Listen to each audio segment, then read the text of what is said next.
Antes de irmos para o vídeo, não se esqueça de se inscrever no canal e ativar as notificações.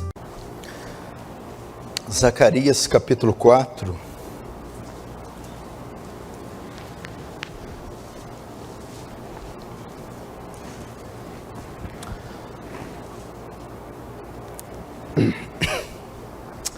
Irmãos, nós estivemos falando um pouco sobre avivamento essa semana.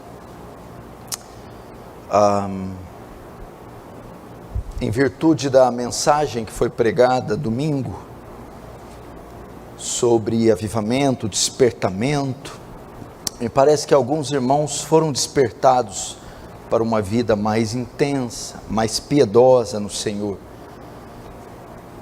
Isso foi no domingo. Após isso, na segunda-feira, um dia depois, mais de 100 pessoas se reuniram para orar ao ar livre, em resposta à mensagem, à pregação de domingo.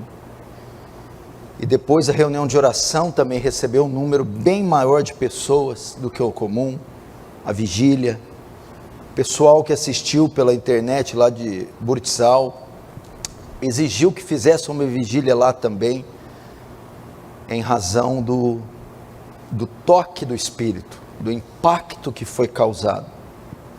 Então nós decidimos deixar de lado um pouco essa semana outros temas que também são importantes na nossa vida, como casamento, criação de filhos, questão profissional, tristeza, depressão, evangelismo, missões, outras doutrinas também muito importantes que têm que ser tratadas.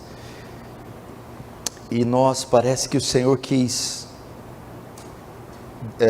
deixar essas coisas por um momento de lado e dar lugar a uma coisa mais específica, cuidar da piedade da igreja,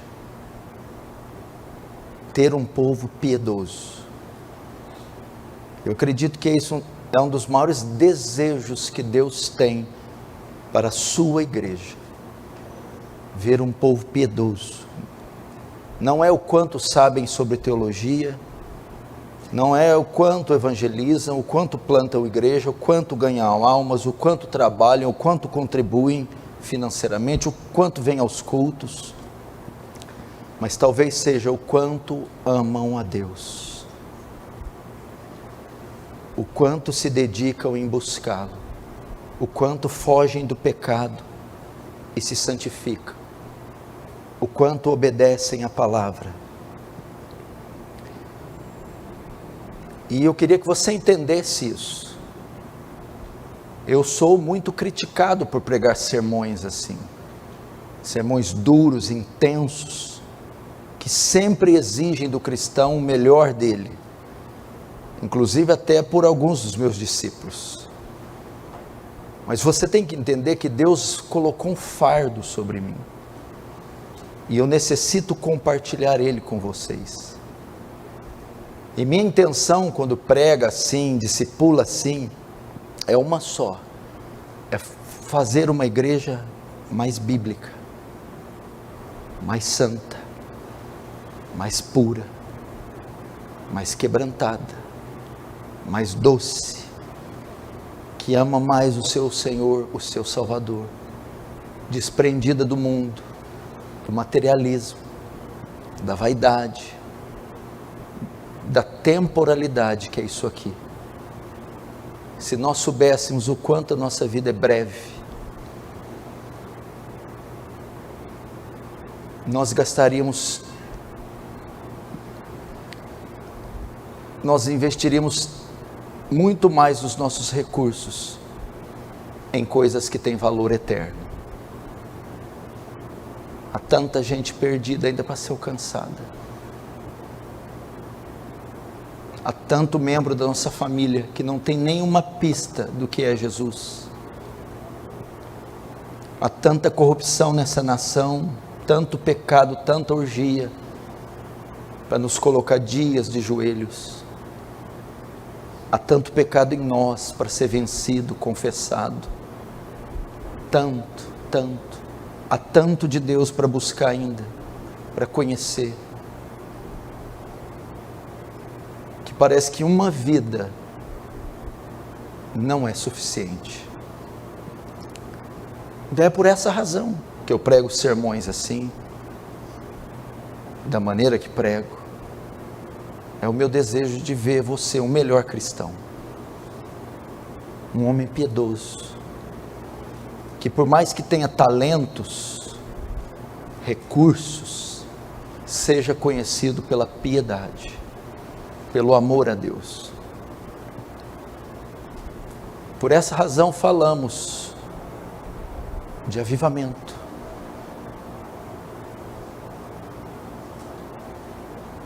Com a expectativa que o Senhor, soberanamente, sobrenaturalmente, unilateralmente, tocasse na sua igreja, despertasse a sua igreja, fizesse uma obra nela que homem nenhum é capaz de realizar, que nos deixasse completamente satisfeitos em Cristo, felizes em Cristo, completos em Cristo. Porque o dia que isso acontecer, não necessitaremos de mais nada, absolutamente nada. Esse é meu desejo. Foi esse o maior alvo de oração de todos os meus mais de 23 anos de fé. Que Deus trouxesse um avivamento, criasse uma geração, formasse uma geração de cristãos distinta, singular, invulgar de qualquer outra raça da terra. Como foram alguns santos da igreja primitiva, como foram os puritanos, como foram os morávios,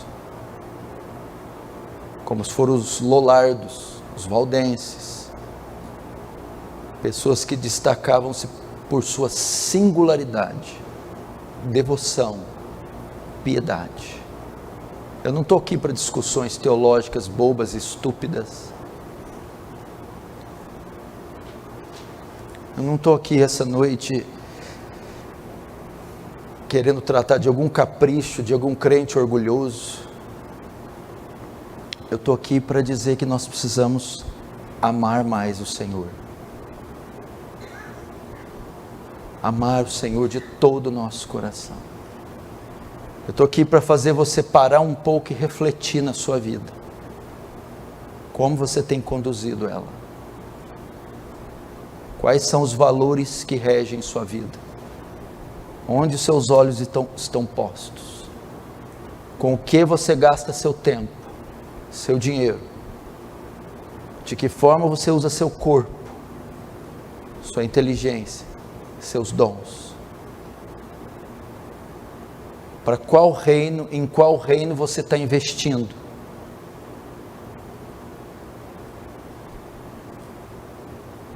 Em que reino você está plantando? Espera colher o que e aonde? A vida está passando. Os sinais da volta do Senhor estão aí, claros e evidentes. Cristo vem.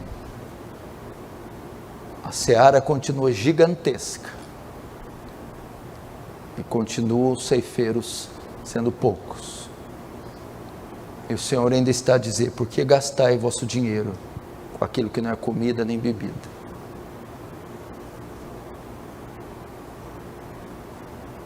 E eu peço que o Espírito Santo, só Ele, como eu preguei de manhã, só Ele e mais ninguém pode trazer esse despertamento. Só Ele pode convencer você. Meus gritos, urros e berros não têm nenhum poder contra a sua natureza, ou a de qualquer um. A força e a violência nada valem ante a nossa obstinação, a nossa cegueira. Se não houver um iluminar da graça, um abrir dos olhos do Espírito, um quebrantar do coração do Espírito, é inútil todo e qualquer apelo. Quando o ministério de Paulo chegou em Tessalônica, houve um pequeno avivamento, e eles se converteram e uma igreja ali foi plantada, e o capítulo 1 diz que o testemunho deles estavam chegando nas igrejas da Ásia, como eles se converteram dos ídolos e voltaram para o Senhor. Ou seja, eles renunciaram, abriram mão, entregaram tudo aquilo que era obstáculo para a fé, jogaram fora, abriram mão, retiraram. A mesma coisa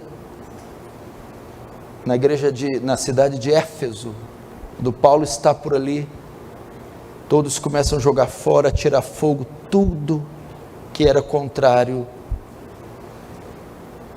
à vontade de Deus. E eu creio que quando o avivamento vem sobre uma igreja, quando o Espírito Santo move, voluntariamente as pessoas fazem fila,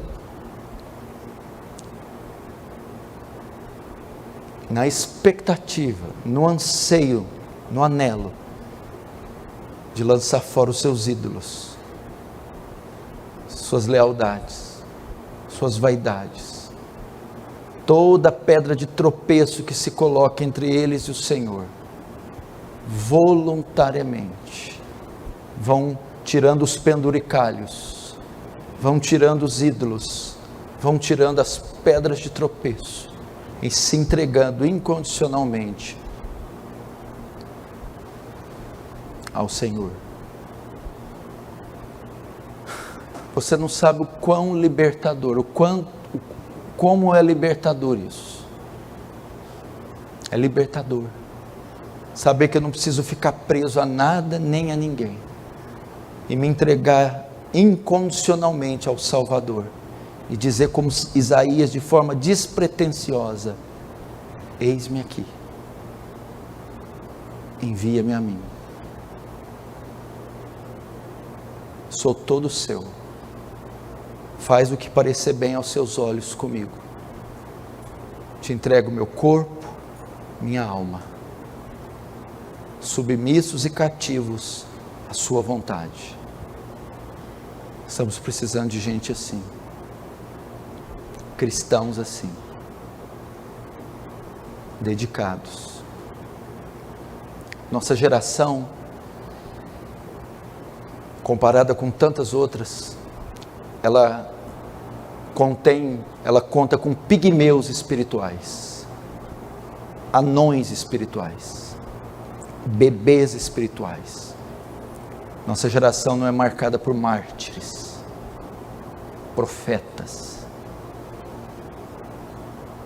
Ela é marcada por gente mimada, caprichosa, covarde, que se autopreserva, que não tem coragem de servir o Salvador. Quando é que nós vamos ver nessa terra homens assim? Homens que, segundo Hebreu, não eram dignos. Essa terra não era digna deles terem pisado. Essa é a proposta, irmãos. Eu não quero tratar das suas necessidades, eu sei que você tem muitas como eu tenho, mas como disse um puritano, eu sei que o meu Pai me ama, e Ele sabe do que eu preciso, e Ele vai cuidar sem que eu tenha que ficar ansioso. Eu não preciso ficar preocupado com as minhas contas, enfermidades, filhos, casamento. Meu Pai me ama e o meu Pai está cuidando disso. Enquanto meu Pai cuida da minha vida, das minhas coisas, eu quero me ocupar em cuidar das coisas do meu Pai. Como Jesus disse, o meu Pai trabalha até agora e eu também. O meu Pai trabalha até agora e eu também. E nós temos que trabalhar. Será que é tão difícil? Paulo, quando estava escrevendo a sua última carta, eram suas últimas palavras. Ele disse: já estou sendo preparado para ser oferecido como libação. O tempo da minha partida chegou. O Espírito Santo revela a Paulo que ele vai morrer. E ele considera a morte dele um sacrifício oferecido ao Senhor. Mas estou pronto para ser oferecido como sacrifício. Coisa linda. A vida inteira daquele homem foi um sacrifício, ofertado a Deus diariamente. E no último dia da sua vida ele diz: já estou pronto para ser oferecido como sacrifício. Por que não temos tamanha coragem? Por que tanto capricho? Por que tanto apego a isso aqui, essa imundícia desse mundo? Essa coisa patética que se tornou esse mundo, asquerosa, vil, transitória, vulgar, corruptível. Por que não podemos dizer como Jonathan Edwards: ó Deus, grave a eternidade nos meus olhos, grave a eternidade nos meus olhos. Por que não podemos ter crentes hoje que ao chegar em casa vão para os seus quartos e dizerem: Senhor, eis-me aqui, me ofereço como libação, como sacrifício, eis-me aqui, envia-me a mim. Por que não podemos ser cristãos que vão chegar no quarto: hoje eu renuncio tudo, renuncio tudo para te servir? Por quê? Por que não ensinamos isso aos nossos filhos? Recebereis poder, filho, e ser-me-eis meus mártires. A palavra testemunho no grego é mártir. Você vai receber o Espírito Santo, filho, para ser um mártir. Quem sabe para dar sua vida, tá, filho? Paul Washer, pregando a pregação chocante, diz: quando meu filho crescer, quero pôr uma mochila nas costas dele e dizer: vá, filho, vá atrás de um povo e morra por ele, e lá do outro lado da eternidade eu te encontro, filho. O filho dele já está estudando lá no Master College de John MacArthur.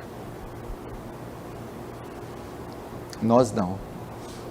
Nós queremos dar o balé, o inglês e o espanhol, e poupar os nossos filhos de tudo que é sacro, santo, elevado e espiritual, para transformá-los nos piores crentes da nossa geração, mimados, incompetentes, irreverentes, onde devíamos privar eles de confortos e luxos, e ensiná-los a viver da fé desde pequeno. Colocar e dizer: filho, não coloca seus olhos nisso, não se alegra por essas coisas, filho, não faz isso, filho. Jesus morreu, filho, o valor todo está contido no sangue, filho. A única coisa que vale a pena na terra é o sangue que tem valor, filho. Só o sangue do Cordeiro, e é ele que você deve prezar mais que tudo na sua vida, filho. Ensina essas coisas para o seu filho. Pegue a cabecinha dele e dirija os olhos deles para o madeiro. Filho, o segredo está ali, filho, a vida está ali, filho, no madeiro. É aquilo que de fato importa, filho. Cristo e este crucificado.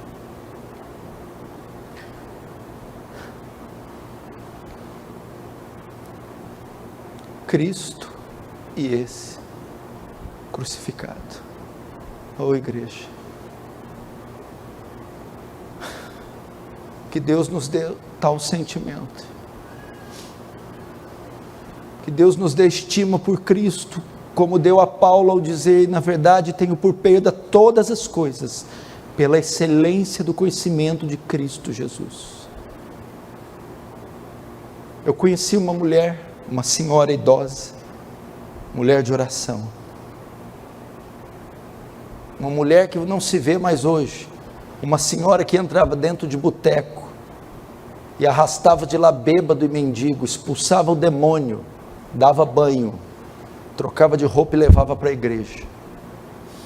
Mulheres desse tipo já caminharam nessa cidade.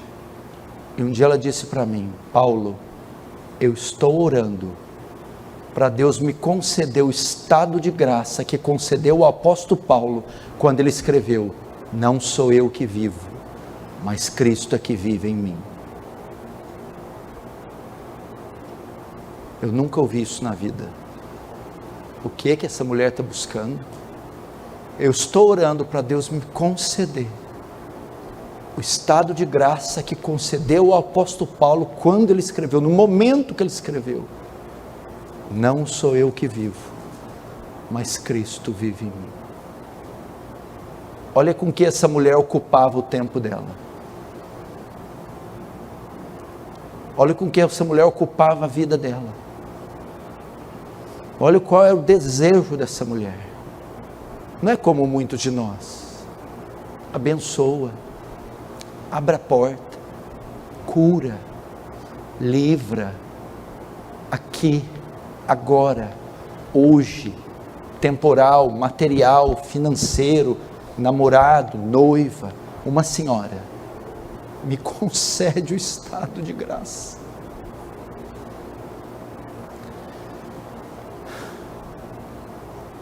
Eu aconselho você a ler o diário de David Brainerd. Leia uma vez por ano, até morrer. Um dos livros mais importantes depois da Bíblia. Leia o diário de David Brainerd. Vai te ensinar e mostrar um pouco do que eu estou falando aqui. David Brainerd, no seu diário, tem um dia que é o aniversário dele. Ele escreve a respeito desse dia: 14 de agosto, completo 25 anos, me entristece muito saber que vivi tão pouco para a glória de Deus. O quê? Um dos maiores santos que pisou nessa terra, morreu com 29 anos, vomitando pedaços do rim, com tuberculose. Morreu nas selvas, dando a sua vida pelos índios. E escreve que estava muito triste no seu 25º aniversário, por ter vivido tão pouco para a glória de Deus. Por que temos medo disso? Por que isso nos assusta?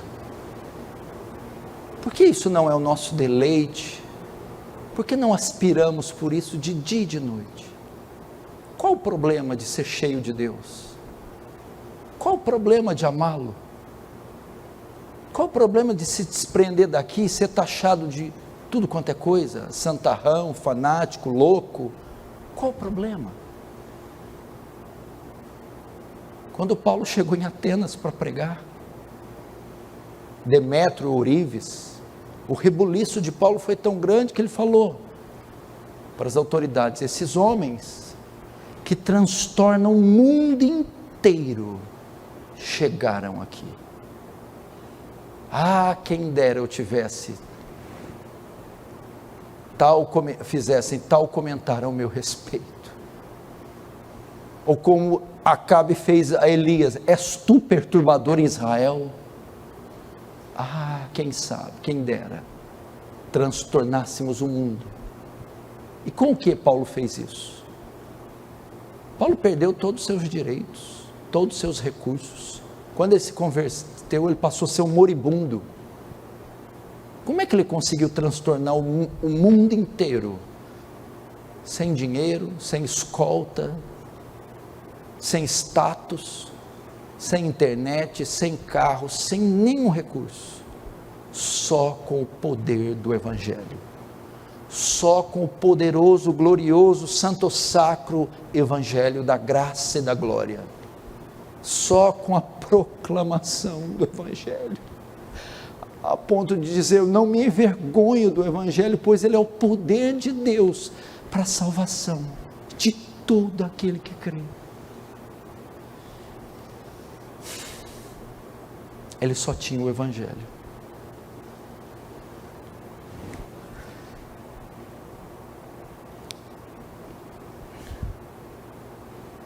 Jovens, será que seria uma má escolha? Será que vocês errariam? Será que vocês comprometeriam suas vidas, se decidissem hoje, gastar suas vidas para o reino, para servir o Senhor, perdendo assim todos os seus direitos nessa terra, todas as oportunidades gratificantes e a glória desse mundo? Pois eu desafio você a fazê-lo.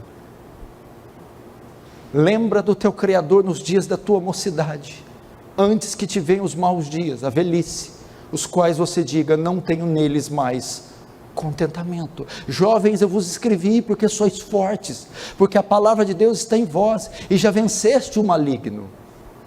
Eu desafio vocês, jovens, e não prometo nada a vocês, prometo apenas duas coisas que vocês podem receber, se largarem tudo para servi-lo: uma cruz pesada para carregar e a vida eterna. É só isso que o Mestre prometeu, é só isso que ele prometeu. Ele vai te dar uma cruz pesada e a herança dos santos na luz, a vida eterna. Então, naquele dia, esfarrapado, doente, trôpego, humilhado, imundo, os portões se abrirão e você ouvirá: servo bom e fiel, entra no gozo do teu Pai, foste fiel no pouco, sobre o muito te colocarei. Isso que você vai ouvir. E quem sabe, nas alas do céu, dos cristãos piedosos, dos missionários, dos mártires, você não esteja ali na ala, na galeria de Estevão, junto com ele. Aqui estão os jovens que viveram para Cristo.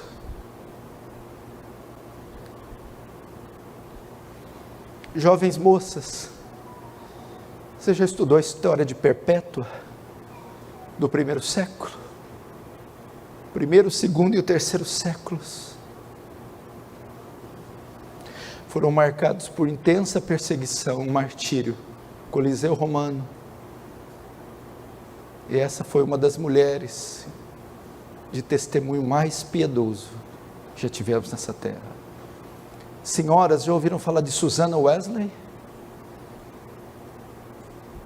Muita gente diz: se o metodismo tem um pai, John Wesley, ele também tem uma mãe, Susana Wesley. John Wesley disse: aprendi mais de Bíblia, doutrina e teologia com a minha mãe do que com qualquer teólogo da Inglaterra. Catherine Buff, mulher de William Buff. Sarah Piermont, mulher de Jonathan Edwards. Susana Spurgeon, mulher de Spurgeon. Veja as biografias delas, veja com que elas se ocupavam. A mulher de Jim Elliot, que teve o marido morto precocemente em uma missão. Vocês não têm desejo de ser mulheres piedosas? Ou serão mulheres fúteis, materialistas, vaidosas, linguarudas, fofoqueiras, sensuais, que são pedra de tropeço para o crescimento espiritual dos maridos, dos filhos, do reino? Ou serão intercessoras, santas, castas, boas donas de casas, mães, esposas, exemplos para as futuras gerações?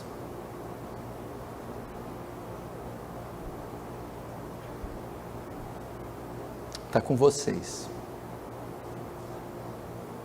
O tempo é hoje.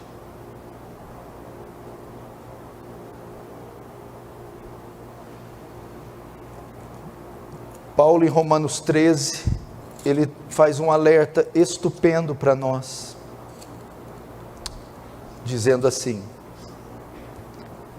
e digo isto a vós outros, que conheceis o tempo, já é hora de vos despertardes do sono, porque a nossa salvação está agora mais perto do que quando no princípio cremos. Vai alta a noite, vem chegando o dia.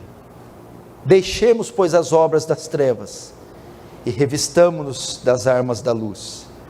Andemos dignamente em pleno dia, não em orgias, bebedice, impudícias, dissoluções, não em contendas, mas revesti-vos do Senhor Jesus Cristo, e nada disponhais para a carne no tocante às suas concupiscências.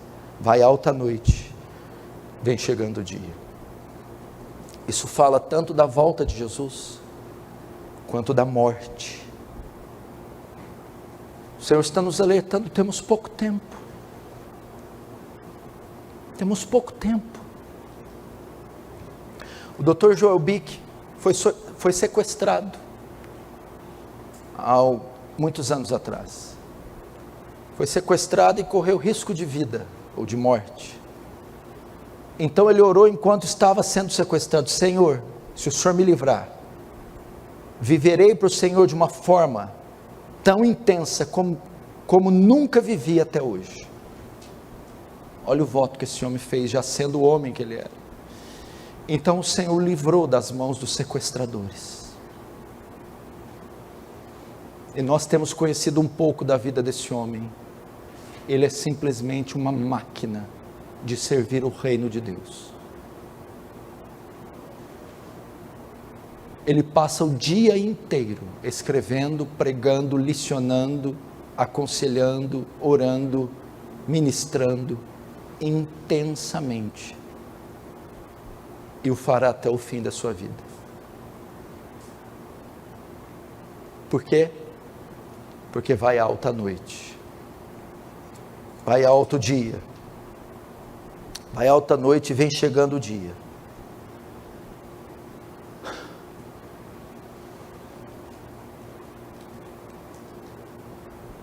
Você não vai ficar bravo comigo, não? Você não vai sair da igreja porque eu estou falando isso?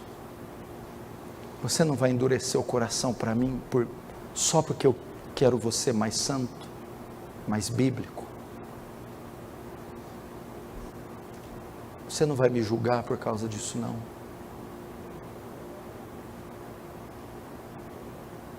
Talvez eu erre em algumas palavras, talvez eu me equivoque nos métodos, talvez eu exceda, eu sei que eu faço isso, mas julga a minha intenção.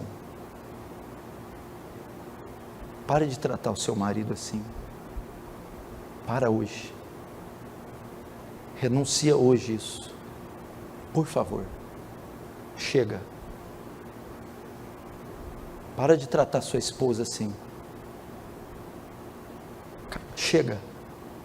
Ela não merece isso. Acaba com isso hoje. Para de dar esse testemunho imundo, lambão. Chega. As pessoas sabem que você é cristão, que você congrega aqui. Você não está andando de acordo com as doutrinas ensinadas aqui. Abandona isso. Deleta essas coisas. Se desvencilha desse mundo virtual. Sai disso. Isso é um atraso de vida, uma atrofia da mente. Abandona isso. Você, filho, decida. Fale com seu pai hoje. Ou serve a Deus ou às trevas. Pare de ficar em cima do muro. Decida. Revele a sua identidade. Pare de viver como um crente, como uma vez que você não é. Mostre a ele a sua verdadeira identidade. Ou você se revela quem é, assume a sua posição, ou dobre os seus joelhos e rogue ao Salvador que te converta, que você pode não ter outra oportunidade. Você que tem chamado, sabe que tem, sabe que Deus te entregou talentos, sabe que Deus separou você. Por que você está fugindo? Por que você está omitindo? Volte para o exército, volte para o pelotão, se apresente imediatamente à sua base, bata a continência para o capitão da sua salvação e diz: estive foragido, distante, fui um desertor, mas me arrependi, e aqui estou, devolva meu fuzil, minha espada, e me envie para a guerra.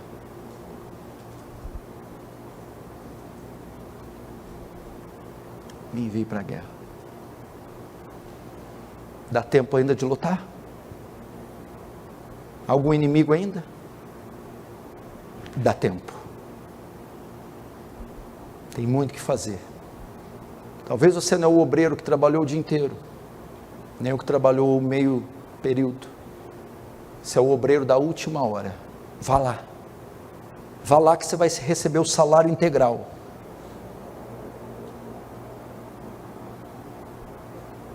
Por esse serviço para o reino, que não será esquecido e será contado na eternidade.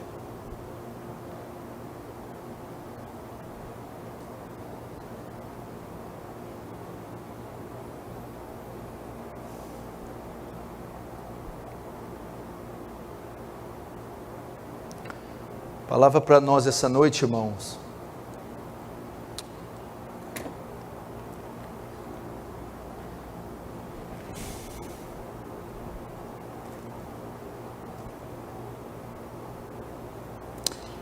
Eu imagino Deus nos céus olhando assim para cá agora e dizendo: quero ver no que vai dar isso aí. Quero ver a resposta que esse povo vai dar a isso aí. Quero ver se eu encontro alguém ousado o suficiente, crente o suficiente, para abrir mão dos seus maiores tesouros, ídolos, lançar tudo fora, por amor a mim. Você quer que eu te ensino? Vem comigo, eu te ensino. Quer aprender a orar? Eu te ensino a orar. Quer aprender a orar de mais de uma hora? Eu te ensino. Quer aprender a jejuar? Fala comigo, eu te ensino. Quer aprender como vencer o pecado, a carne, se santificar? Vem comigo, eu te ensino. Quer aprender como evangelizar, como gemer para uma alma, até que o Espírito Santo abra os olhos e a converta? Eu te ensino. Quer aprender como vencer a mornidão espiritual, esfriamento espiritual? Eu te ensino.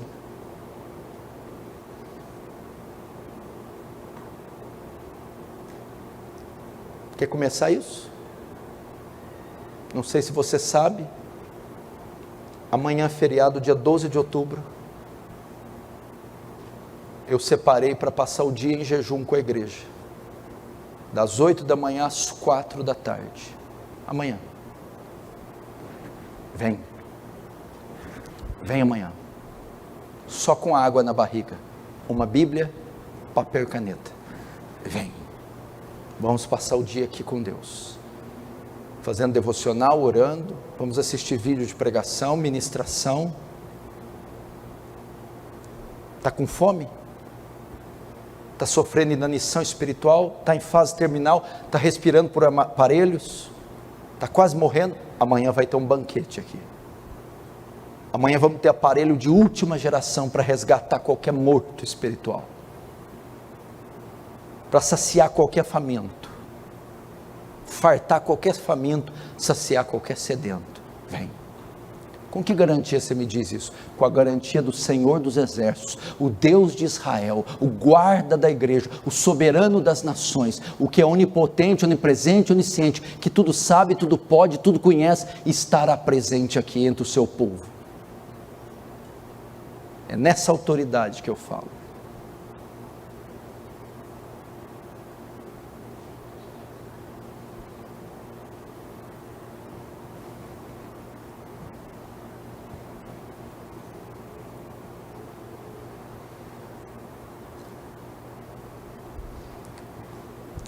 Eu vou fazer assim agora.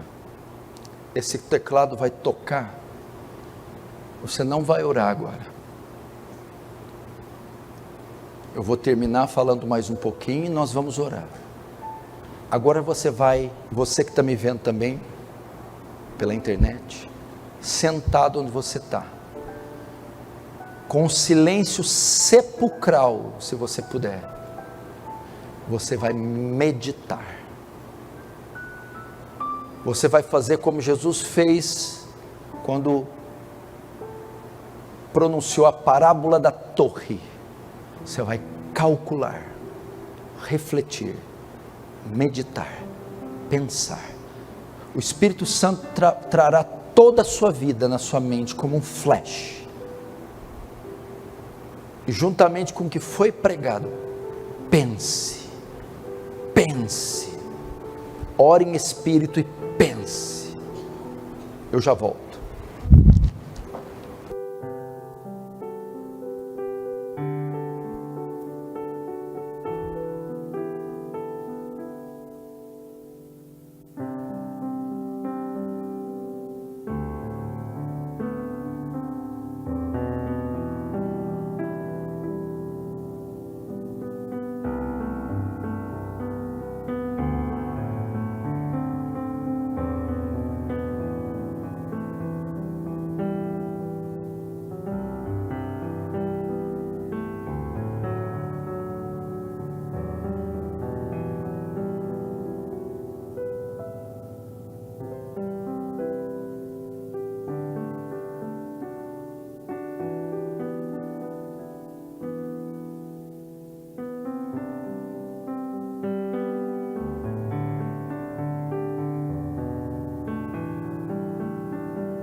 Para mim,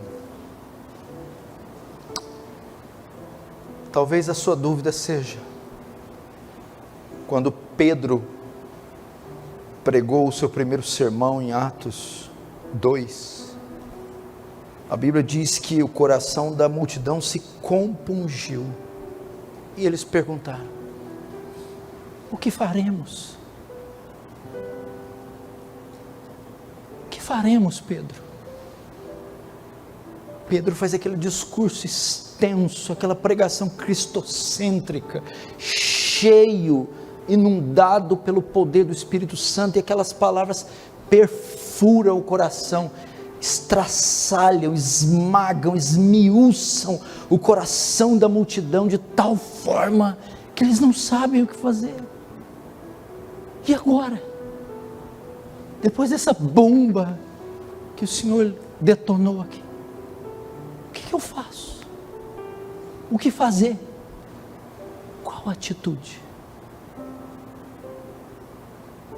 A mesma coisa aconteceu quando João Batista veio pregando, e as pessoas perguntaram. Então ele respondeu, no verso 10, Lucas 3:10. Então as multidões o interrogaram, dizendo: que havemos, pois, de fazer? Respondeu-lhes: quem tiver 2 túnicas, reparta com quem não tem, e quem tiver comida, faça o mesmo. Foram também os publicanos para serem batizados e perguntaram: mestre, que havemos de fazer? Respondeu-lhe: não cobreis mais do que estipulado. Também os soldados lhe perguntaram: e nós, que faremos? E ele lhes disse: a ninguém maltrateis, não deis denúncia falsa, e contentai-vos com o vosso soldo, salário.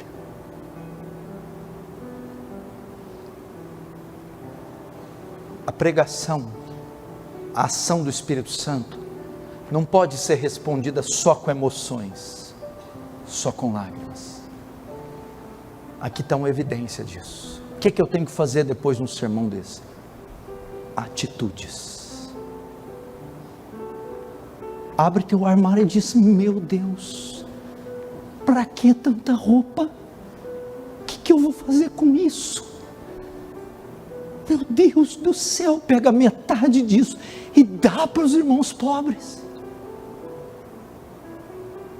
Olha a sua carga de trabalho e diz: meu Deus, para que trabalhar desse tanto? Eu tenho que parar com isso imediatamente. Atitude. Olhar para sua conta, para os seus negócios: meu Deus, para que tanto dinheiro? Por que isso está parado? Por que eu estou angariando tanta coisa nesse mundo? Vende, doa, divide, compartilha.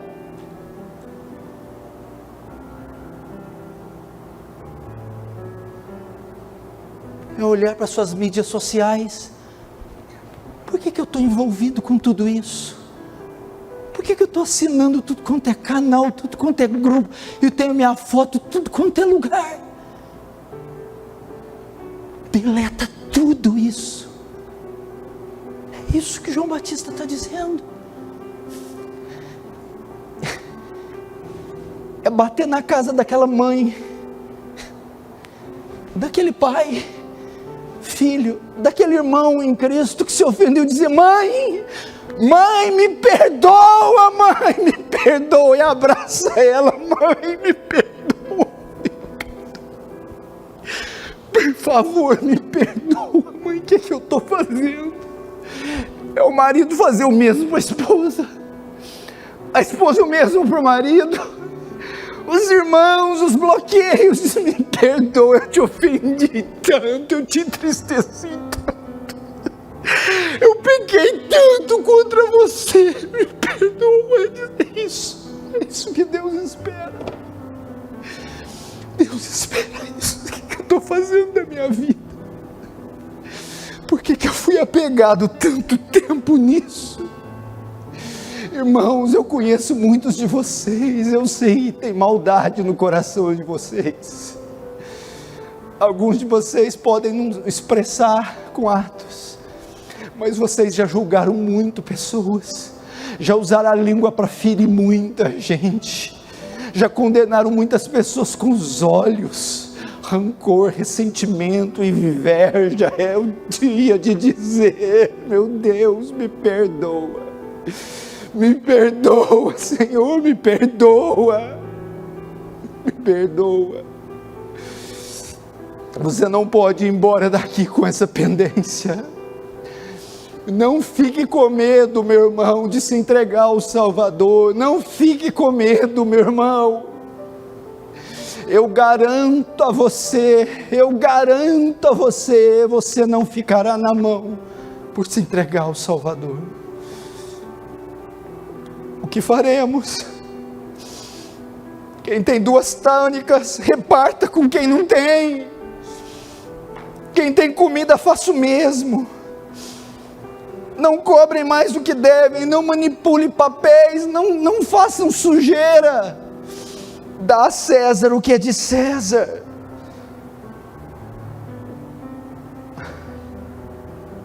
Ame, perdoe, beije, abrace, chore.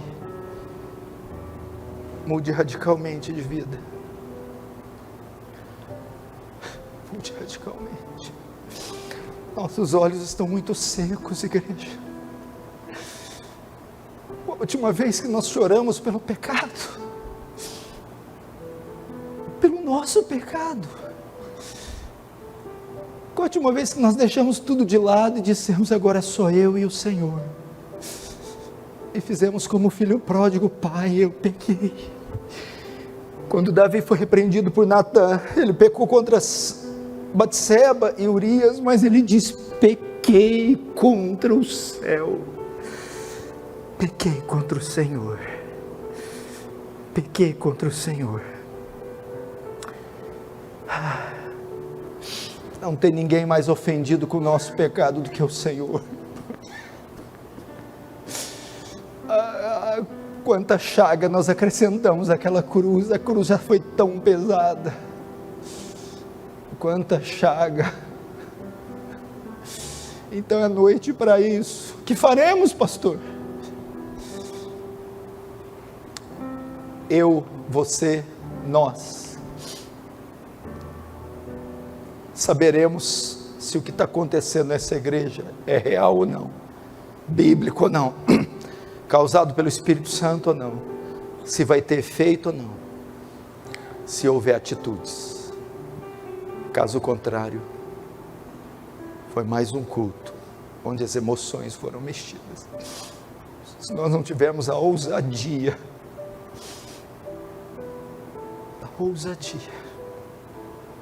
de mudar por causa do nosso Salvador, é um sinal que nós não somos dignos dele. Feche os olhos, vamos orar agora.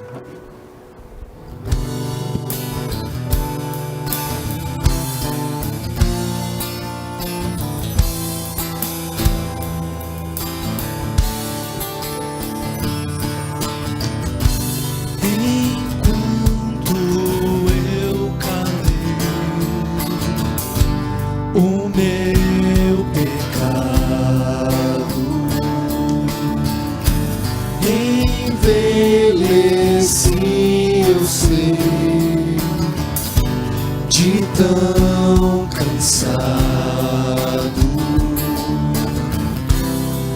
porque a tua mão pesava sobre mim, e o meu vigor chegou ao fim.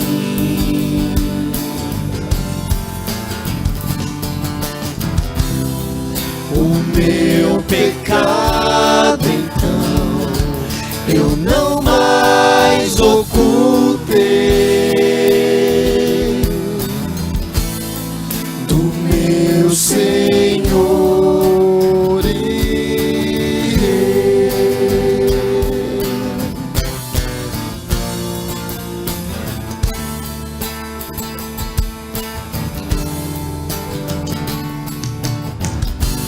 Assim eu confessei o meu pecado, e pelo sangue de Jesus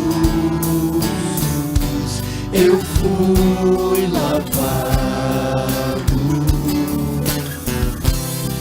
porque a tua mão pesava sobre mim, e o meu vigor chegou ao fim. Vamos ficar de pé. O meu pecado, então, eu não mais ocultei